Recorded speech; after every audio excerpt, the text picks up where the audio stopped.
औज़ुबिल्लाहिमिनश्शैतानिर्रजीम बिस्मिल्लाहिर्रहमानिर्रहीम। आप लोग ये देख रहे होंगे कि दीवारों पे माशाल्लाह ये बहुत ही खूबसूरत फूल वगैरह, ये आप सोच रहे होंगे कि ये पैनल लगाया गया है या 3D प्रिंटिंग की गई है, तो ऐसा कुछ भी नहीं है। ये आज का कमाल है माशाल्लाह, आज से ये सारी चीज़ बनाई गई है। आप देख सकते हैं, मैं आपको चेक भी करवा देता हूँ यहाँ पे ये बोर्ड के साथ, ये आज की कमाल है। और दीवारें यकीन माने बहुत प्यारी लग रही हैं। ये सारा आपको मैं कमरा चेक करवा देता हूँ। ये हमारा ऑफिस है, प्रॉपर्टी का ऑफिस है, तो यहाँ पे आप चेक कर सकते हैं ये सारा रूम की दीवारें।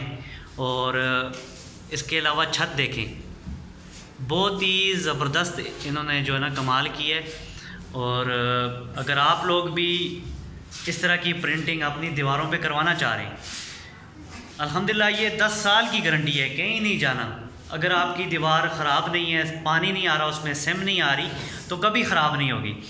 वैसे तो पैनल लगा लें, 3D प्रिंटिंग लगा लें, वो तो 5-6 महीने बाद ख़त्म हो जाना, उन्होंने गल सड़ जाना। ये चीज़ है कि ताहयात रहेगा, पूरी उम्र ये ख़त्म नहीं होगा। जब तक आपकी दीवारें रहेंगी, आप रहेंगे, ये भी रहेगा। तो माशाल्लाह बहुत ही ज़बरदस्त इन्होंने किया हुआ है, प्रिंटिंग वगैरह की हुई। हाथ का कमाल है सारा।